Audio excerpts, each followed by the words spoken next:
Hello, everyone, and welcome back to Healthy Talk, empowering your wellness one conversation at a time. I'm your host, Rachel Mann, and today we're talking about something that most of us don't think about until we really, really need it: emergency medical services. When you hear sirens in Boone County, that's someone's worst day, and it's someone else's job to run towards it.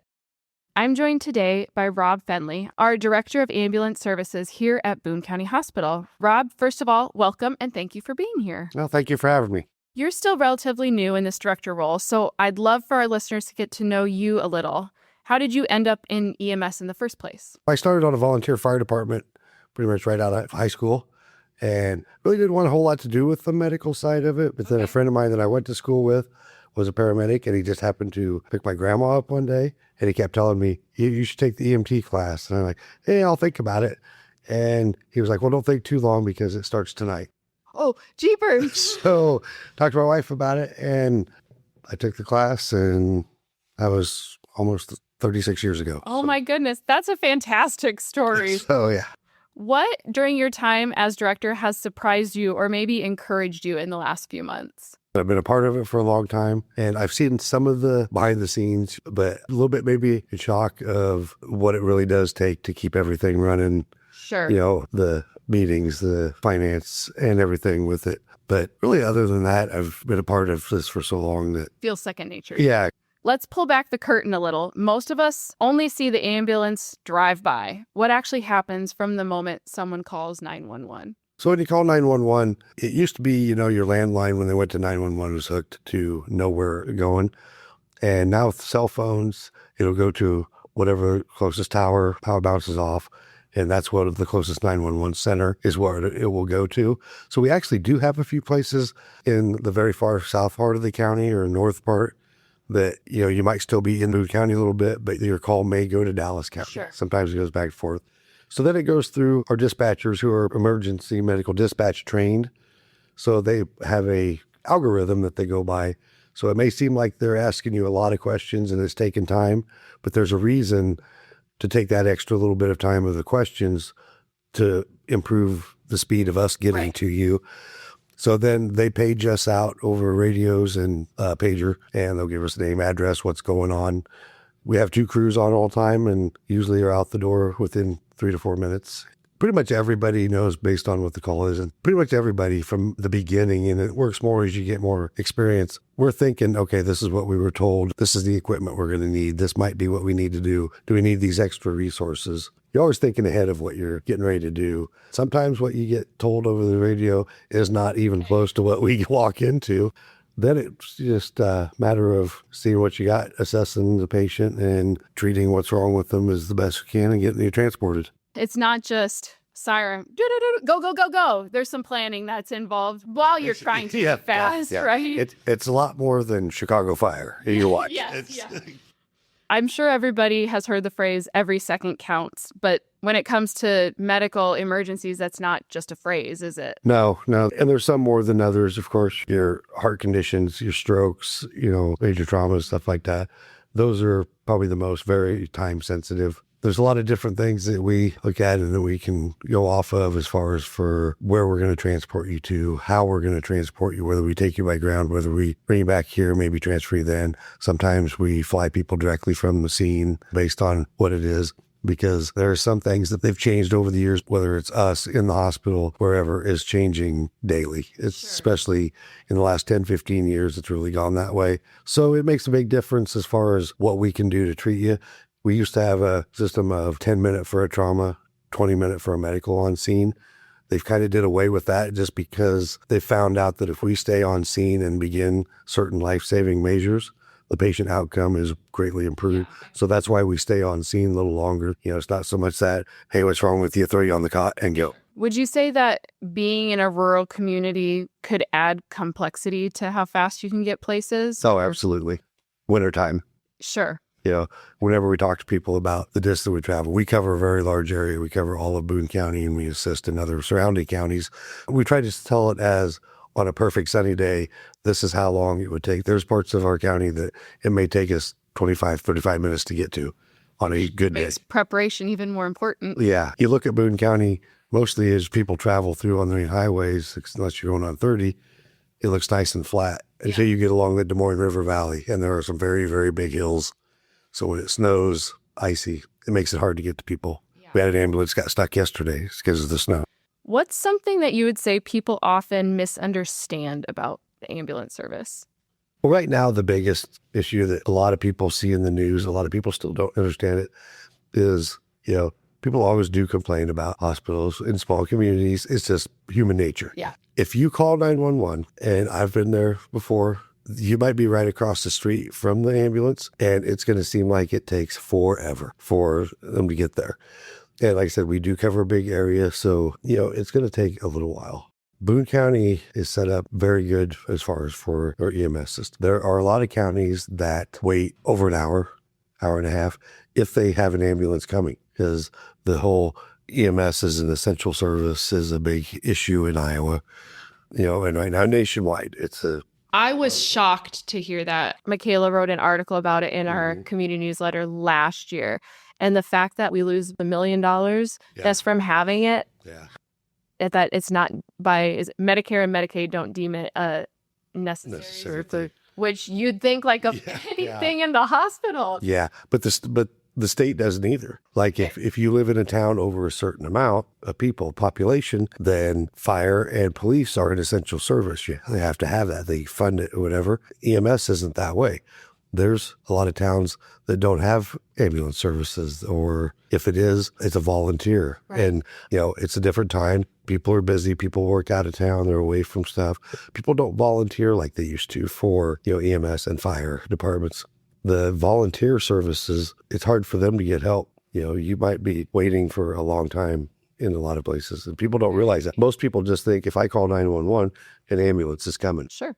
Not necessarily. In Boone County, you will be. Yes. But yeah. We're very lucky. Yeah. What kind of training and education does your team need to complete to keep certifications or? Well, they have different courses. They have a lot of online courses now for to get an EMT. It's about 6-8 months. Paramedic, anywhere from about a year to sometimes around 2 years. They have advanced levels that's kind of in between the EMT and the paramedic. We only have actually one of those. Everyone else that we have right now, except for maybe a PRN, is all paramedic level. Once you get that, then medicine EMS is forever changing, constantly changing. So you have to have a certain number of continuing ed hours to recertify. We have to recertify every 2 years. We used to have to go to conferences. You have to go to what places. And it's actually made it a lot easier now. When it first started, everything online, it's like, well, you're not going to learn anything just watching it. Hands-on is better. I still think it is. But really with COVID, it really took off of the online courses that you can do. We use what's called Prodigy. It's a system that has all kinds of training scenarios and training videos that you watch. And basically, it's like sitting in a classroom, only you don't have to travel all over to do it. You can get all your continuing ed hours. You still have to do some hands-on, like your ACLS and your PALS and CPR, all that stuff. And working full-time really helps. Just besides the minimum stuff that you have to have, there's a lot of new stuff that comes along that, hey, we're going to add this. We need to have a training on it before we put it on the truck. We're going to change this medicine. It's like a constant training.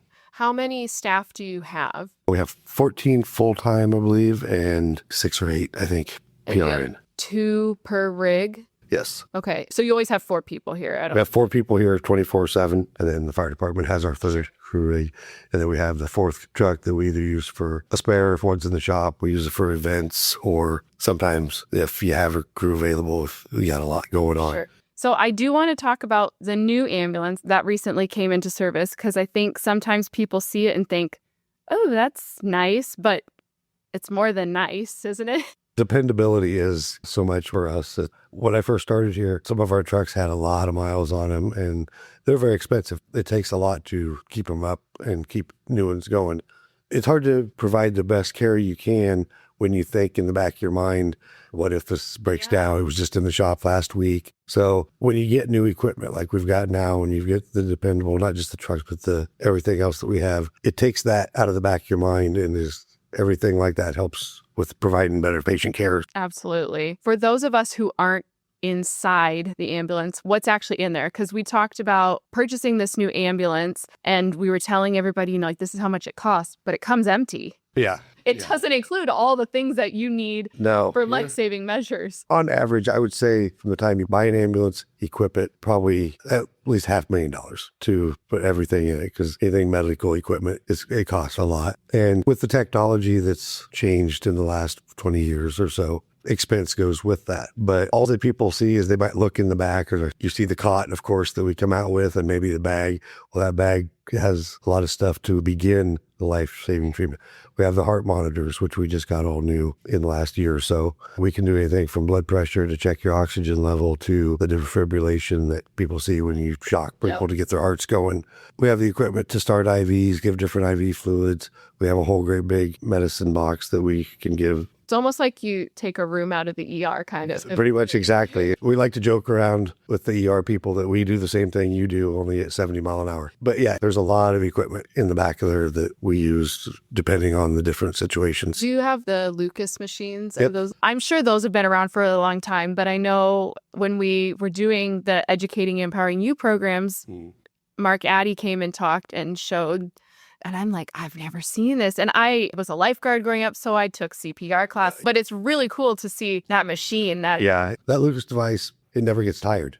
Right. You might have to change the battery, but you take the human element of wearing out. I really don't care how good a shape you're in. Do CPR for 2 minutes or a couple cycles of 2 minutes, and it seems like a half hour. It makes such a huge difference in rural communities. You know, the small towns, a lot of the normal first responders you might see in the evenings and at night, well, they work out of town during the day, so you might be limited on how much help you have.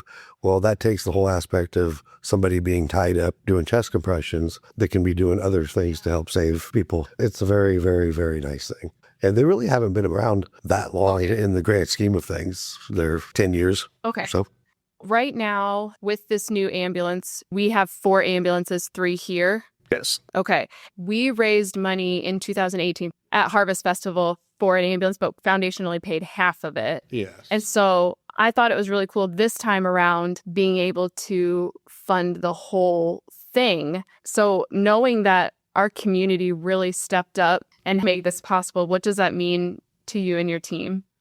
Well, it's huge. It's just like the ribbon cutting that we had the other day. And without the support of donors and community members and businesses, people that care, we wouldn't be able to buy these ambulances like it would take probably 2 or 3 more years of trying to save and trying to get. Or buying an ambulance and then not being able to get other things.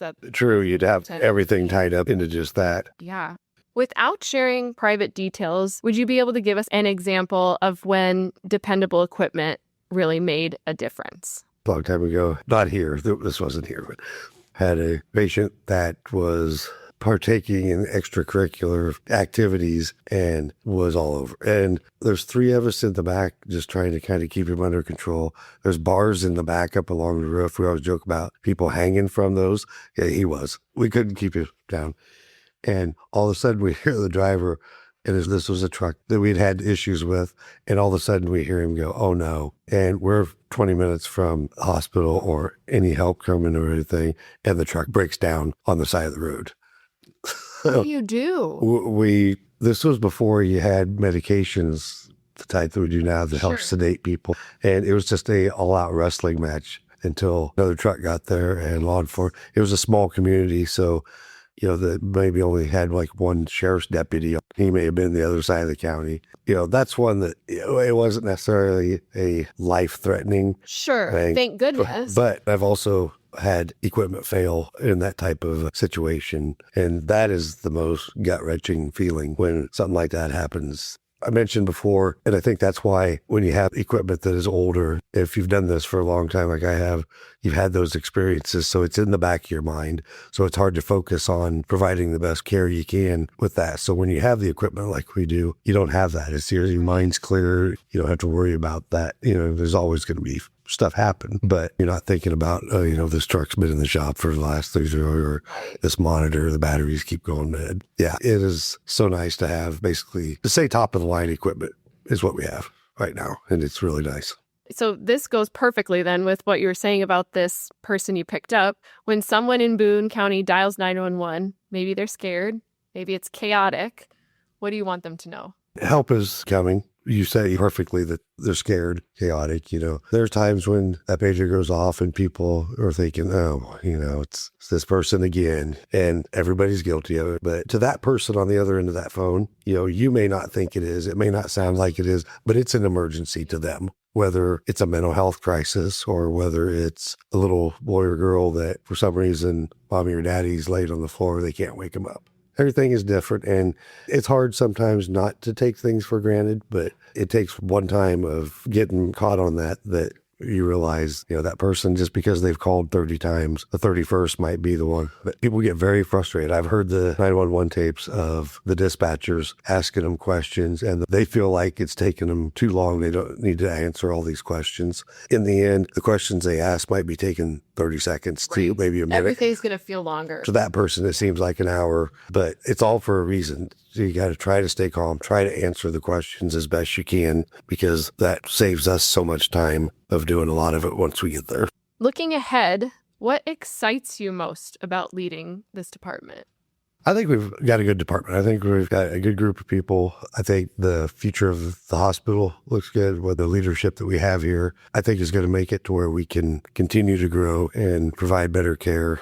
Just in the last few years, the change in the equipment and everything, and the support that we have from administration and the community, it just makes me feel like we can continue to grow. We've started doing a lot more stuff within the community, like schools, helping with CPR. And I like doing that, and can possibly do an outreach, like ride-along type situations to get young people involved. Whether it's nursing, EMS, stuff like that, there's a shortage. It's hard to get people to do it. So if we can reach out to the younger generations and get them interested in what we do and show them what we do, the best way to do that for kids is hands-on. Absolutely. And it's fun to just watch them. They get so excited about it. So yeah, being able to continue to do that and grow within the community, I think is going to be fun. If someone's considering supporting local healthcare, what would you say to them, or what would you want them to understand about the impact of their support? We can't do it without the community support. Based on incoming revenue, it's hard to keep up with, you're not going to, because of the return that you get with EMS. We could not even remotely have the equipment we have without the work the foundation has done for us the last several years. The generosity of local businesses, people, it would not be possible whatsoever. I can't tell you thank you enough, and thank you on behalf of myself, my crew, the hospital, and the entire community. Yeah. When people do that, it's not just helping us to do stuff, it's the entire county, the entire community. Your neighbors. So, yes, it's huge. Rob, thank you so much, not just for being here today, but for stepping into leadership in a role that truly matters when it matters most. And to our listeners, when you hear those sirens, know that behind them is a team that's trained, prepared, and supported by our community. Until next time, stay informed, stay healthy, and keep the conversation going with Healthy Talk.